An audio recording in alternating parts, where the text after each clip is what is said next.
If you're watching this video when it first came out, then we just celebrated the 4th of July here in the US. So let's get a little patriotic today and talk about Captain America, the First Avenger. If you've been burnt out on superhero movies lately, I totally get it. There's a lot of them now, and they're not all that great. But Captain America came out in 2011 during a time when superhero movies were just really good action movies. You didn't have to be well read on the comics or catch up with the past 10 movies to understand them before watching. And let's be honest, Captain America is a peak superhero movie. I think it's the best one that came out before the Avengers. I also think Captain America represents the best of American values and Christian virtues. He's almost everything that a man ought to be. So today we're going to talk about the hidden biblical themes and lessons in this movie. One of the most admirable things about Captain America is that he comes from such humble origins, and he never forgets that. At the start of the movie, Steve Rogers' parents are dead. He's practically alone with the exception of his one friend, Bucky Barnes. He admits later to Peggy Carter that he's never even really talked to a woman before, and that's mostly because he's a short, scrawny guy. Women aren't exactly lining up to dance with the guy they might step on. Despite his small stature, Steve has a big heart and just wants to do the right thing. This movie takes place during World War II, and Steve wants to enlist to help his country, but he keeps getting rejected. He just keeps trying to join because he really just wants to do the right thing, but the army won't let him because of his small stature. Later, when asked if he really wants to go kill Nazis, Steve says he doesn't want to kill anyone. He just doesn't like bullies. I think it's interesting that right before he's finally enlisted in the army, he and Bucky are attending a show highlighting the future technology of the country. That's the future that Steve wants to protect. He honors and respects America's freedom and doesn't want to see the world succumb to bullies and bad guys like the Nazis. You know who this reminds me of? David. The Bible describes David as being the youngest of Jesse's sons. He was told by King Saul that he was too young to face Goliath. But despite being young and so much smaller than Goliath, God gave him the power to actually successfully take down the giant with nothing more than a sling and a stone. No armor and no other weapons. It's important to understand that David was obviously not chosen by God because he was big or strong. I'm sure the kingdom had plenty of those guys, King Saul included. But David was chosen because he has a good heart. And that's Steve Rogers. He was selected for the Super Soldier program and let into the army simply because he has a good heart and good character. Even in the army, the other guys are bigger and stronger, but Steve is the best man. He also doesn't see himself as special or better than anyone else, even after he's taken the Super Soldier serum. Throughout the movie, Captain America treats everyone equally and with perfect humility. What made you so special? Nothing. I'm just a kid from Brooklyn. Captain America is the exact opposite of the Red Skull, the villain of the movie. The Red Skull believes himself to be a superior man above everyone else, so he's full of pride. And if you've watched any of my other videos, you know that pride always leads to destruction. The Bible repeatedly calls us to humility like Captain America expresses. Before destruction, the heart of a man is haughty, and before honor is humility. Proverbs 18:12. In this story especially, perhaps the most important and admirable quality of Captain America is his constant willingness to lay down his life to save others. It's a consistent theme throughout this movie. He's full of courage and bravery to stand up to bad guys, even if he could lose, especially if it meant saving someone else. Before the Super Soldier Serum, Steve faces a bully from the movie theater and doesn't back down even when he's obviously losing the fight. I'm like this all day. Later in the movie, Officer Phillips is considering another candidate for the Super Soldier Serum, but what really seals the deal and makes the choice obvious is Steve's willingness to sacrifice himself to save others. He jumps on a dummy grenade to save all his fellow soldiers. He's so obviously the right man for this experiment. Remember, like I said earlier, Steve doesn't even want to kill Nazis. He just wants to stop the bad guys from hurting the little guys. And so every step of the way, Steve shows himself to have more care, love, and compassion than any other soldier, and it's all for his fellow man. I am looking for qualities beyond the physical. Greater love has no one than this, than to lay down one's life for his friends. John 15:13. We're not going to get political on this channel, but I do want to understand Captain America's patriotism and love of country from a biblical perspective. Some people think that patriotism is foolish. Those people would often criticize patriots for what they perceive as blind devotion to a government or a country that has been responsible for some terrible things. But that's not Steve Rogers. Steve isn't blindly devoted to the American government.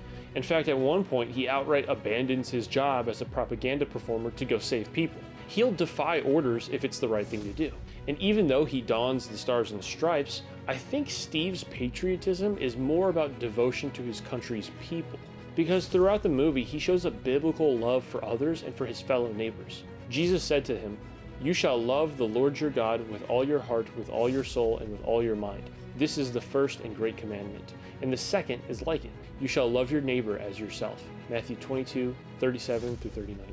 I think this is the kind of patriotism that Christians ought to have.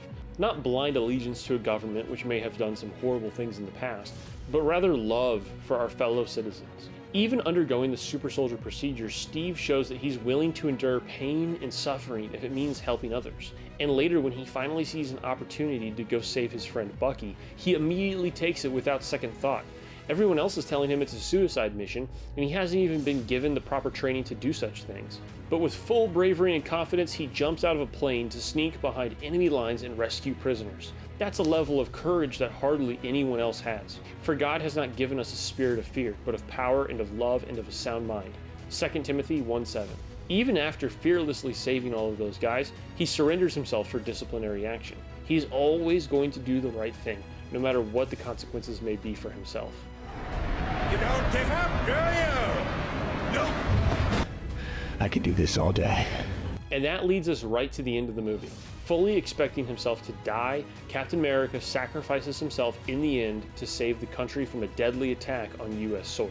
He crashes a plane that's running out of fuel holding bombs. He saves the whole country but has to sacrifice himself in the end to do it. It ought to remind us of Jesus, who sacrifices himself to save the world. Jesus was crucified and 3 days later resurrected to new life. In my Harry Potter video, I talked about how Harry sacrificed himself to defeat the enemy, and he awoke in the infirmary 3 days later. In my Doctor Strange video, I talked about how Doctor Strange sacrificed himself over and over again in a loop until the enemy eventually relented, and Doctor Strange could continue on with life. It's a common pattern in stories for heroes, to mimic Jesus in this way. And Captain America is no different. After Captain America's sacrifice, 70 years later, he's resurrected from the ice he was trapped in. Earlier in this video, I criticized the Red Skull for being deeply prideful compared to Captain America's humility. But that's not the only way these two characters contrast. I feel like this video wouldn't be complete if I didn't talk about the insane ideology driving the Red Skull. Before we talk about the Red Skull, let's first talk about King Nebuchadnezzar, the ancient king of Babylon. In a vision that came to him in a dream, King Nebuchadnezzar was warned by God about what would later happen to him. Let his heart be changed from that of a man. Let him be given the heart of a beast, and let 7 times pass over him. Daniel 4:16. Later in the story, this exact thing happens to him because of his pride and arrogance. Listen carefully to what he says. All this came upon King Nebuchadnezzar. At the end of the 12 months, he was walking about the royal palace of Babylon. The king spoke, saying, "Is not this great Babylon that I have built for a royal dwelling by my mighty power and for the honor of my majesty?" Daniel 4:28-30. And right then, the prophecy and vision from earlier was fulfilled because of the king's pride and arrogance. While the word was still in the king's mouth, a voice fell from heaven. "King Nebuchadnezzar, to you it is spoken, the kingdom has departed from you. And they shall drive you from men, and your dwelling shall be with the beasts of the field. They shall make you eat grass like oxen, and 7 times shall pass over you, until you know that the Most High rules in the kingdom of men, and gives it to whomever he chooses." That very hour the word was fulfilled concerning Nebuchadnezzar. He was driven from men and ate grass like oxen. His body was wet with the dew of heaven, till his hair had grown like eagle's feathers and his nails like bird's claws. Daniel 4:31-33. Do you see what happened here, and do you see where I'm going with this? The king's pride turned him into a beast, a monstrous animal separate from humankind. King Nebuchadnezzar can only return back to his throne after he's humbled himself before God. The same kind of thing happens to the Red Skull. Earlier in the movie, we're told that he was given a similar super soldier serum that Captain America received. But what turned Steve Rogers from a scrawny kid into a strong soldier turned Johann Schmidt into a monster. Ultimately, the serum enhances what's inside. Good becomes great. Bad becomes worse. This is because the Red Skull really truly thinks that he's better than everyone else. He's a Nazi, so he's obsessed with this idea of him being a superior man. but he's more like an advanced Nazi, because not only does he think he's superior to the rest of mankind, he thinks he's better than even the other Nazis. We see that clearly when he's constantly willing to kill his fellow men. The American soldiers would never even consider doing such a thing. But Nazism is ultimately a death cult, and that's clearly displayed across the movie. The Hydra logo is the skull of a Hydra, which should remind us of the Nazi Totemkampf skull. Near the beginning of the movie, a Hydra guy puts an innocent boy in harm's way and threatens his life, and he also kills himself with cyanide instead of allowing himself to be captured. Real-life Nazis did this kind of stuff all the time, and so much worse. If there's one thing we could give the Mustache Man credit for, it's that he allegedly took himself out. It's an inherently self-destructive ideology, and the skulls represent that. Part of the Hydra philosophy and why they're named Hydra is their belief that even if one head is cut, two more will take its place. But that's so clearly delusional, the movie makes fun of them for it. Come on, one head! Two more! Let's go find two more. All of these delusional beliefs ultimately stem from the Nazis' desires to fully abandon Christian ethics and virtues in the pursuit of paganism and occult secrets. At the beginning of the movie, Johann Schmidt is looking for an ancient Norse magical item called the Tesseract. Even though this is a fictional plot line, there's a tinge of truth here. In real life, the Nazis really were into a ton of crazy occult stuff. The more research you do on that subject, the more shocked you'll be to find evidence of the Nazis communing with possibly demons, aliens, and pagan gods. They were obsessed with occult secrets. They really did value myths like Thor and Odin, and they really did travel around the globe looking for occult artifacts. Even in the Hydra lab in the movie, you see the Red Skull's fascination with experimental technology and paganism. Even the name Hydra comes from a Greek myth, and it's a serpentine dragon figure, which ultimately makes Captain America a dragon slayer in the same vein as St. George.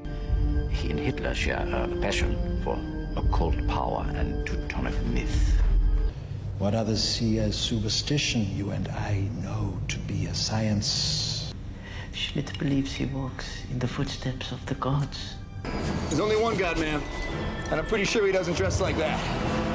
Like I said at the start of the video, I think Captain America is just about everything a man should be. He's so inspiring and motivating to us all that we even see at the end of the movie a bunch of kids playing Captain America. I love that.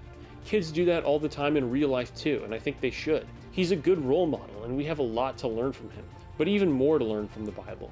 So if you like this video, please hit that like button and leave a comment letting me know what you think. Am I missing something? And what would you like to see us cover next? Thanks for watching.